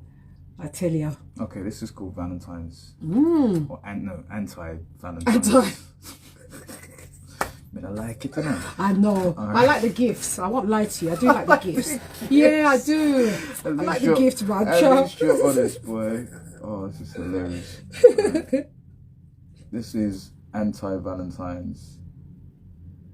Let's hit this record button. Okay, anti-Valentine's. If a day dedicated to romance isn't the most unromantic thing, Casanova weeps. On my count, 365 days to love, 366 this year. Yes, expect the unexpected. My love isn't Hallmark or Hollywood. It's not painted pink with silver glitter and red hearts. It will challenge you. It will hold up a mirror to the parts hidden beneath your social mask. Have you naked and breathless like that recurring dream again and again. Ravish more, fantastical, secrets we keep from non-believers for eternity, new worlds to see, and we are just getting started. I'm not one for running my mouth. I just download streaming sources supernatural such that each time is like the first you laid eyes on me, that apple. Here, there is no chase, no combat, only an advanced dance when mind, body, spirit contact, reaction, nuclear and present danger. Learning each other as if curious strangers, where every day is every occasion rolled into one.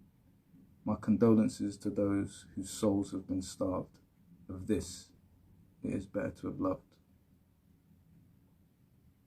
Where's the more?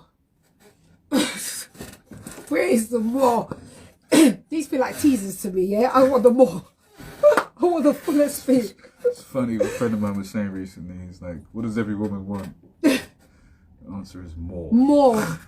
But I want a healthy more. I don't want just more for more's sake. I want a healthy more. Okay, and That's also right. I think it's the it's the masculine and feminine energies, like the feminine is the void which desires to be. Yeah. Yeah. You know where I'm going with that. Yeah. We desire non-narcissistic behaviour, but we desire other things. Yeah, you want to be filled. You want to receive. That's that energy. Makes sense. And it comes back to you naturally. You know, I believe so. Anyway. 100%. So we've covered narcissism. We've covered your lovely poems, and we've covered young people. What we're going to cover next?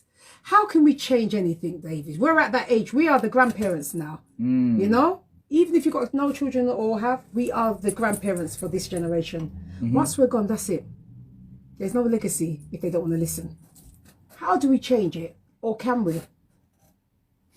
Can we? If they don't want to listen, how are you going to... You can't force someone to listen. Something that's an interesting one. Something that crossed my mind recently was I saw an interview between two famous MCs, and it was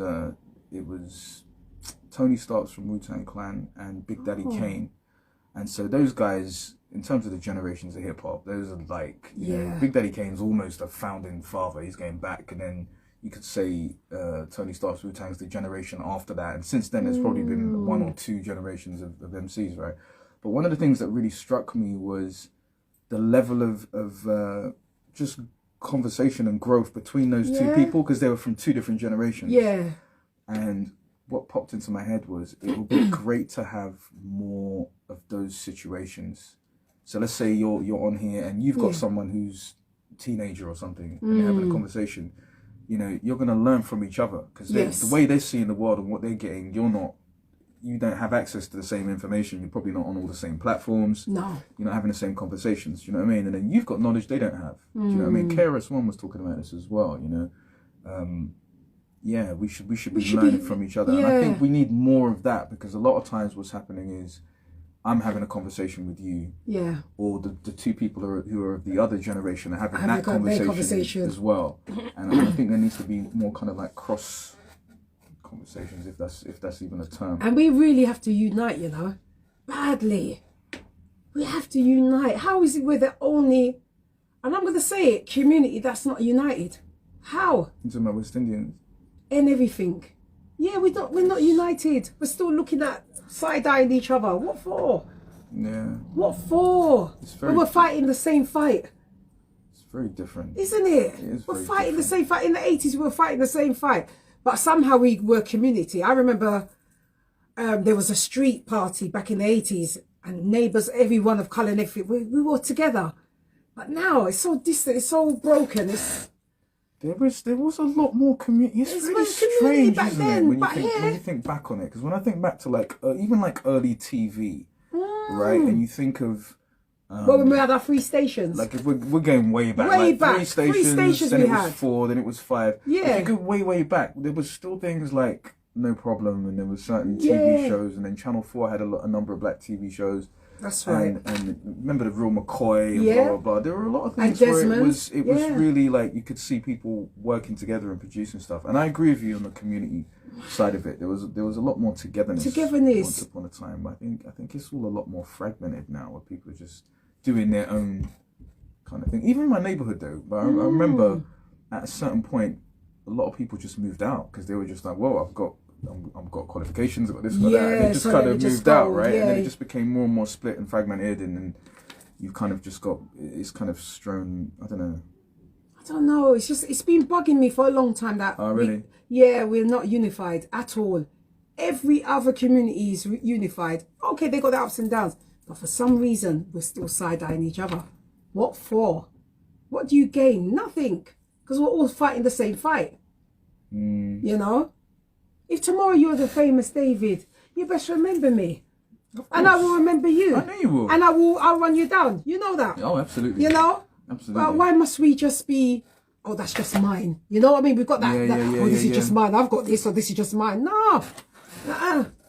You can't grow. I think a lot of that is coming from a scarcity mindset, isn't it? Because I was talking to a friend about this recently, and it's like with the right sort of people, let's say you have your success with your film, right? Yeah. So you've got a film coming up. What I didn't realise when I was younger was that most people don't really want to see you do that well. Same for the people in the back that couldn't hear. They want to see you do well, but they don't want to see you do better than them. You know what I'm saying? Because their ego or whatever is going to be threatened. So they'll have envy and whatever. And then so then you start to realise, okay, what can I share with who? Do you know what I mean? Because you don't even want someone putting their weird vibes on your thing. Do you know what I mean? I've had experiences like that where you're like, hey, guess what? I just did da da da. And then you just see their face. It's like, yeah, and what about me? Shit, okay. So I think a lot of that crab in a barrel kind of bucket is crab in a barrel bucket. But you're right, what you just said. You have to choose. You have to be careful. You have to be careful and choose. Because I'm that type of person. I'll be out there. Yeah, I've done this, but let's try it. I'm like that. Yeah. But like I had my moment the other day. It's now it's been what's the word? Diminished a bit. Yeah.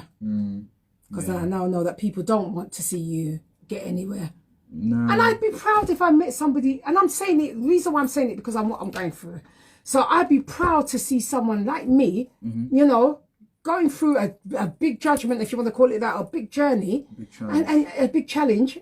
You know, I'd be like, look at that, there's still hope. You understand? That's the thing though, you need to be around people that have that mentality. Have that mentality. That's what I've realised. And when you're not, you're just like, you're forcing people to have this mentality. Nah. In the work. I put up another statement as well. Yeah. I said, I'm not taking, the only people I'm taking in this car of mine, because nobody ain't offering a penny, is my son and my goddaughter. Shout out to them. Because everybody like, can you pick me up? But nobody's saying, here's a tenner, here's a fiver. I've stopped all of that. So when I had the moment with the 70-year-old and that, these are the two things. I'm now, I'm not going to change being the Libra that I am, but I now know, you know. Tell me about Libras, I don't know. Libras, oh my God, we're wonderful. Are you? Yes, we're very balanced, we're wonderful, we're very loving, we're empathetic. Oh God, the list goes on. We are, but we just get the wrong people. Look, I've already arranged, this is the type of person I am. I've arranged to, if I see a deal, I love a deal, David, I won't lie to you. Man, I love a deal. I will just buy it and invite you. But the thing is, when you invite, everybody's got an excuse. Oh, can you pick me up? I've invited you. I paid for this deal. Wait a minute, can I pick you up? Wait a minute. So you'll I will buy a deal, like an afternoon tea. I'll buy that like deal. an afternoon tea. Yeah, you and then tell someone, come with me. Just come with they me. don't have to pay for you don't have to the pay for thing. that, you know. And they're asking you to pick Come them and up pick as me well. up as well. What time are you picking? When you go, you're waiting. That's cheeky. Then things are stopped. That is So I'm cheeky. only treating, that's why I'm shouting out to my brother from another mother, Des. You treated me the other day in Shepherd's Bush, where the Rasta man was singing to me as well. Lord have mercy, I've been having it, yeah? It's wonderful. It was wonderful. You're a menace. I'm telling you, you can't take me nowhere. Rasta man singing was to you. singing to me. 84-year-old men calling their wives. 84-year-old, you understand? I'm grateful. Hilarious. But the song was from Dennis Brown. He said, I'm going to dedicate this song that I made up for you. He's a liar. It was Dennis Brown's song. I said, you're a liar. But it doesn't matter. You sang to me. Well, the shout out to my brother Des, who's in Northwest London, and he's a radio DJ as well. I'll be taking you to afternoon tea. I've booked it because you've been thankful. You've been grateful, and you've been on my journey with me. Thank you. Those who who were sitting there waiting for me to pick, sit there and wait. Well, like I said before, you teach people how to treat you. Do you know what I mean? With how you behave and what you kind of tolerate and accept and stuff. So, And I'm going to take that, what you've said now. Yeah, You're giving me more oomph. You have to teach them what's acceptable and what's not. Yeah. And once you draw them line, and one of the things I realize is once you draw a line, sometimes you have to protect it because people will test it. So, for example, when I first said to a few like close family members, okay, Mondays is going to be the day where I just relax, recharge.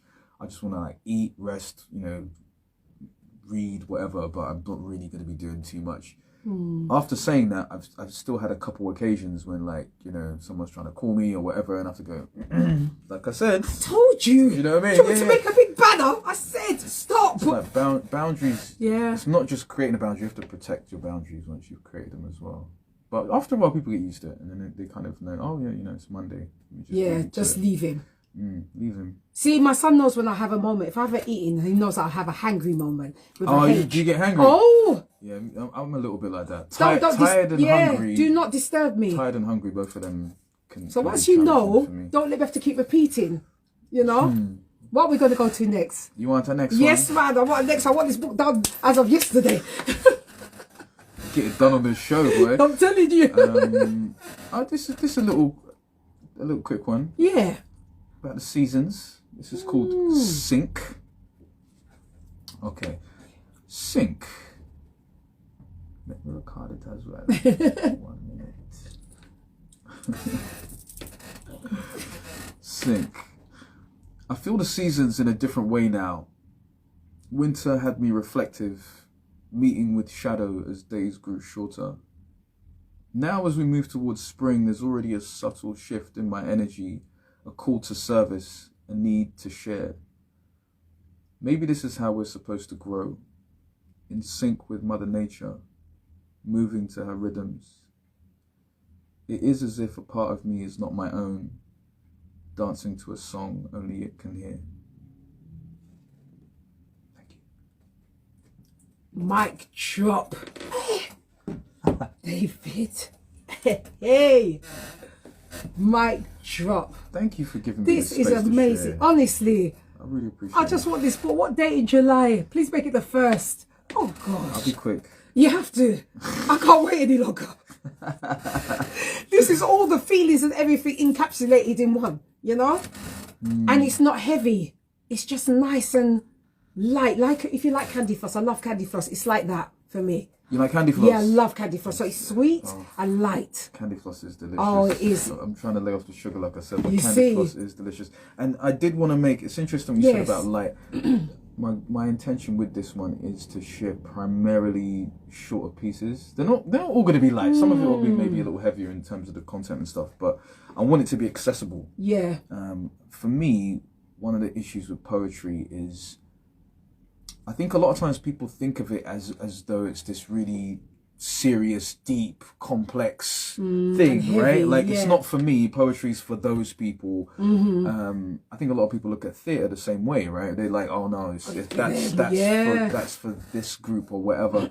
But poetry's just language. It's in our language all the time, and it can be a nonsense rhyme, it could be a nursery rhyme, it could be rap, it could be, you know, it takes so many different forms. But I think it's a shame that we don't treat it more just normal, just Yes. treat it more like just a part of life. So with this one, I want to make it accessible. So the pieces will primarily be short. So hopefully it's a And you'll be easy pace to educating try people because you may be the next Zephaniah, Benjamin Zephaniah. You never You know. see? You never know. Yeah, I do see it as a way of sharing ideas as well. Like I'll try and weave in like a few layers of ideas and things in there. Sometimes some references and stuff. So hopefully people will get something out of Yeah, it. definitely. And when that book is formed, you know where to come. Oh yeah, absolutely. Oh, because I'll run you down. I told you that the first time I met him, I told him I'll run him down. I'd like to come on regularly, actually. Can you? I really enjoy this. I think these conversations Please are do. powerful. Yeah. You are very welcome. We ain't got no kettle, but we made it work. You understand? Yes, I'm sorry. I don't know where the kettle is, Ed. But no, I'd love that, David. Whenever you're ready, you know. I think That's me oftentimes, twice. yeah, because you know, like I was talking about these little sort of groups I've been building, like with friends. What's interesting is, oftentimes, like, you know, when you meet good people, like when I met you, I was like, oh, good energy, like straight away I could sense that. But oftentimes, those people, we don't communicate with them that much. Do you know what I mean? And you'll probably be in a situation where there's a you lot just of other need that, people you know. who are taking energy from you, and you're seeing them like They're regularly. not taking it, talking sucking regularly. out the energy out of you. You know they are. So I've been really making a concerted effort to like, let me connect with the please. positive Please come back, come energy. back, come So back, come back. yeah. I'll be it. here. I'll bring some people as well, Yeah, man. come. I know some really This is lovely. amazing people who I think it would be great for them to have a space to have these conversations Yeah. as well. That'd be lovely. And you've, like I said, subconsciously, you have made me being able, you've listened. Even though I've listened to you, but you've listened. Because through these words, I'm just like, did he wake up with me today? He's feeling like this and this is how I was feeling, you know? Yeah, There's certain things from a long time is just in there. It's interesting Amazing. too, that whole thing of like waking up and just being like, ugh. I think this country could be challenging for that. Look at the sky. Look right at now. it. You know. Look at that. But if we manifest that, we'll be like that. So that's why I just chop it off my head and think nice things. Just think good things, happy things, you know. Then you won't be in the same mode as how the sky is. You have to. Hello again. Hi. Hope you heard his poems. I think you have to almost disconnect your mood from the weather in this country, because you have to. if you let the weather decide how you're feeling on a given day, you're probably gonna be miserable. You just want to stay in your bed. Yeah, and like someone said this to me the other day, because my friend's just come back from Japan. He was over there for like 20-something years, and he's come back and he said to me, he's like, "What's going on in London?" I said, "What do you mean?" He's like, "The people don't look happy here, man." Like, I walk in the street and everyone looks like they're just going through it. And honestly, this weather, I think, is part of it. Yeah. Because when it's sunny, people are very different. Yeah. You know what I mean? People stop their cars. Oh, yeah, across the road, Across the road. Now it's time. Yeah, now you know. And I'm one of them. I won't lie to you. I'm one of them. I won't lie. I'm one of them. We had like a few hours of sunshine last week, and I was just like outside, like, yeah, you know. I was like, oh my God, it's sunny. So excited, it's the little things that make you happy at the end of the day, you know. The little things that are not too expensive that make me happy anyway, you know. Same. Definitely so. Oh, so what is your next? What is your tomorrow looking like? Good question, isn't it? Tomorrow. Like it, yeah. You don't mean literally tomorrow. You mean no, I just mean your tomorrow generally, in life in general. You know. Very good. Isn't it? You can nick it if you want. Sure. Just put my initials at the end. That's all. Again, I can do that. All right. I would say. Yeah. What's your tomorrow look like? I'm really glad I came and did this, and it, because it's inspiring me to write more and create more and share more. So I think tomorrow for me is gonna look like more of this. Yeah. Yeah, like more. I want to hit some more podcasts. I want to go on some more radio shows. I want to perform more this year. I haven't performed much. What you mean perform live? Yeah, you're joking me. Yeah. Oh. That's amazing, because you then need you've to tell got the people where to come and see you. Yeah. I'll keep you posted on what I'm up to. But that energy of being in a room where like everyone is just in there to hear poetry is so magical, man. It's so. How come you ain't invited me to this? I've only done like a couple in the past couple of years. A couple would have been, you know. I'd be like, that's him. Yeah, go on. I'll keep you posted. I'll run you down. Sure. Remember that. People, as soon as I met David, I told him I run him down. I don't care. He didn't believe me. I run him down. I'll run you down. I like that one. Oh my gosh. Yeah, so you do live performances. Oh, look at you. Yeah, that's going to be exciting actually. Like how you weave them together. What's the theme? Yeah. Do you know what I mean? Stuff like that. I think that the next step, I think for me, will be headlining my own nights. Like not just because before I was kind of showing up, I do a piece or two pieces and then leave or whatever. But yeah, I think the next step for me is just crafting something which is a bit more. Dave, you're amazing, you know. Thank you, sweetheart. You're amazing. So sweet. But you know, you're letting, especially a young guy out there who's going through something and hearing what you're doing, he knows it's possible. You know what I mean? Thank you, darling. He knows it's possible, and it's great. It really is. One thing I would like to say, like what we're talking about young people. And this is for everyone, but especially the guys, is I would say really prioritize building good relationships and friendships. Do you know what I mean? I think it's really important to have that. Yeah. There's a lot of people, 3 out of 4 suicides are men, and I think, and there's a lot of people who would still be here if they just had one more conversation, man. If there was one person there they could chat to you. And sometimes it's not easy because you haven't got that network around you, but I would say do your best to build that. If it's got to be online, it's got to be a phone call, or you got to actively go out and try and find those groups, whatever. Like, but prioritize that stuff, because it's there's nothing like it. Like one thing I will share is there's a research study done by Harvard University. It's been going for over 80 years now. It's the longest running research study, and they've studied, I think, about 700 people. And so what they were looking at was health and happiness. So what are the factors that affect your health and happiness, right? So they looked at things like, your job, your career, your financial situation, your friendships, the way you eat, your exercise, all of these different things. They found the number one factor which had the biggest influence on how happy you are and how healthy you are was the quality of your relationships. Can you believe that? Quality of your The relationships. quality of your relationships, even more so than your diet, your exercise, how much money you make, any of that. The thing that leads to best health and living the longest life, the happiest life, is quality of your relationship. And so I think it's interesting that people put so much emphasis on all this other shit. Yeah, when there's that. But oftentimes they do not prioritize that. They just kind of end up... Because a lot of times friendships is based on just situations, right? It's like, oh, well, this person grew up near me, or this person's related to me, or we worked in the same place. And it's like, that's not always the best way to, to be forming friendships. It's like, I think it's better when it's based on having similar values. And a purpose, I think, as well. And a purpose. Yeah, like, purpose. What's important to you, or it's important to me. Okay, we've got that in common.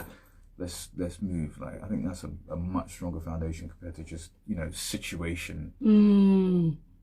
So, my last question I want to ask you before we wrap up is, what would you tell your younger self? Now you've got to this part. Oh, wow. Like, what would you say to Mr. David Love at age, let's give an age, 15? What would you say to him at 15? I mentioned earlier, like, the power of, like, not dissipating your sexual energy. If I could go back, I would tell that 15-year-old to explore... I would tell them to explore semen retention, because I think there's a lot of power in learning to manage that energy and channel it consciously rather than just letting it lead you. And for me, that connects to a lot of different things. So it leads to you having just more energy for life. But then also that discipline starts to carry over. So, you can be more disciplined with training. You can be more disciplined with this, that. Even this writing, like, I've wanted to write a book for a long time. This isn't a new idea, but I have more energy and more focus to do it now. And so I would, if it could pick one thing, I think that's a big enough thing that it would link to a whole bunch of other stuff. That's beautiful. So you heard it here, people. You can be anything you want to be. You can. Remember, for years we were told we can't. Do you remember that growing up? I don't know if you was in the same situation where, oh, you'll never be able to do that. You only can do this, or you only can do that. Yeah, I always wanted to bite the button and say, no, I'm going to give it a try. In school, they were very good at telling you what you couldn't do. I remember that. You remember that? I remember having teachers who told me I couldn't get into this school, or I wouldn't be able to do that, or it was very unlikely. Yeah. Blah, blah, blah, blah, blah, blah. Yeah. I think you have to become your own sort of, what's the word? You have to become your own coach, your own cheerleader, your own, do you know what I mean? Mentor in a lot of ways. Like, obviously, it's great to build those relationships with other people, but first and foremost, the conversation in your head. Yourself, absolutely. And again, believe in yourself. You know what I mean? To know that you can do it. We always hear, you can do this, you can do that, but really, truly believe in yourself. You know what? I'm going to give it a try. And if I fail, I'll go again. Failure is the way to success, people. If you don't know, you know. So, on that, we've got 3 minutes before we finish. I want to say thank you so much, David, for coming in and sharing that wonderful golden book over there. Right? It might end up in my bag, I'm just saying. Thank you so much. It's opened up my eyes, and I feel like you've made me feel light. I was feeling already light coming in, but I feel like, someone's listened as well as I've listened, but with your words, it's been listened. I've been listened to. And that's great. I'm really grateful. Honest to God. Thank you. And I can't wait for you to come back again. Hurry up. When are you coming? Yeah, I'll be back soon. Gosh, you better bring a kettle. Lord, trust me. I'm going to be a regular guest. Yes, that'd be lovely. Honest to God. Honestly, from my heart. Yeah, then you can keep up with what's going on, Yeah, absolutely. And thank you for the people listening and waving and... Thank you all for joining and all that. Yeah, we're still longing it out for 2 more minutes. What else? What else? Yeah, what else? So you told me what your tomorrow's going to be like, which is going to be more writing. What's your tomorrow going to be like? What's my I'll tell you exactly what my real tomorrow's going to be like. I'm a model for a fat loss weight machine thing. Okay. So it's my last session tomorrow. Yeah. But I cheated. She said, don't eat no crisp. You ate some crisps? I did. Not some. Weakness. I had 6 oven baked. You know which one, Lord. I'm writing to Mr. Walker. It's too much. I do love crisps. That's that's my thing. That's my weakness. Oh my goodness. Chocolate I can now put aside. But I've cut out the sweet stuff. But but crisp is my thing. I can't have one bag, and I won't share it with you. I mean it, David. I mean it. I'm not sharing it. You can't eat just one. No, I have to eat the whole 6 in the bag. I mean it. So I The want whole family pack? The whole family in one pack. go? Literally, I'm like this. Wow, you because might remember have it's it worse half a than packet. me. It's a quarter packet. They are small Chris, packets. a To be pure fair. air. It's like So 30 grams. yeah, allow me, man. But I'm just telling you in advance. I can't share. If you see me nibbling, I can't share. You don't share your crisp? No, not them. You can have the bad golden wonder ones, but not my oven baked. No. I'll bring you some crisp bits. You bet oven baked, Oh, my ready goodness. sorted, and cheese and onion. That's 12. So people, I want to say thank you, David, and I will hear and see from you next week. Take care, lots of love. Take care. On this Jazzy show. Love. Thank you so much for joining in. Here we go. Oh dear.